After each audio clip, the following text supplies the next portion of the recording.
The civil service faces a bumpy ride making Brexit happen while dealing with other priorities, the union leader who represents Whitehall staff has warned. Dave Penman, from the FDA union, said more resources were needed or ministers would have to rethink other goals. Something is going to have to give, and it is not going to be Brexit, he told the Guardian newspaper. A Cabinet Office spokesman said the civil service was fully focused on getting the best deal for the UK. Mr. Penman said without more investment in the civil service, some aspects of Prime Minister Theresa May's domestic agenda would suffer. It is pure politics that is defining the Brexit debate and forcing May to say this is not a big, difficult job, and it is all in hand, he said. Shut down. Ministers lack the political courage to admit how complex and time-consuming this will be. When anyone pops their head above the parapet, former permanent secretaries, ex-cabinet secretaries, the Institute for Government, and says this is going to take a long time and it's complex, they are immediately shot down and accused of betraying the will of the people.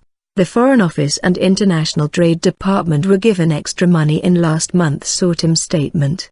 The new Trade Ministry, which is taking over a number of responsibilities from the Business Department and Foreign Office, is to get an extra £79.4 million over the next 4 years. While the Foreign Office was given extra money to recruit trade policy experts within its diplomatic network. Unique complexity. However, other departments face budget cuts at a time when implementing the decision to leave the EU is likely to increase their workload. In the Guardian interview, Mr. Penman, General Secretary of the 1st Division Association, FDA, which has 19,000 members, said the civil service was used to coping in a challenging financial environment but suggested the unique complexity of Brexit was likely to put a strain on Whitehall. The civil service is either going to have to be given more resources to deal with Brexit and its usual work or it will have to change its priorities, he said. And government doesn't want to admit to either.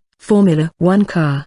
He highlighted the Department for Environment, Food and Rural Affairs as one department to face difficult choices because of the amount of EU legislation affecting the farming and fishing industries and the level of financial support they received from Europe. The civil service will have to effectively run a Formula One car whilst building next year's car at the same time. It can be done, but it's going to be a bumpy ride. Under plans set out in last year's spending review, departments whose budgets are not protected are expected to save almost a third of their day-to-day spending by 2020. Downing Street has said the full machinery of government is being put behind the Brexit process, with 2 new departments created and leading civil servants being redeployed across Whitehall. A Cabinet Office spokesman said the civil service is fully focused on delivering the government's commitment to leave the EU and get the very best deal for the UK. We are equipping ourselves with the right people and the right skills across government to make this happen.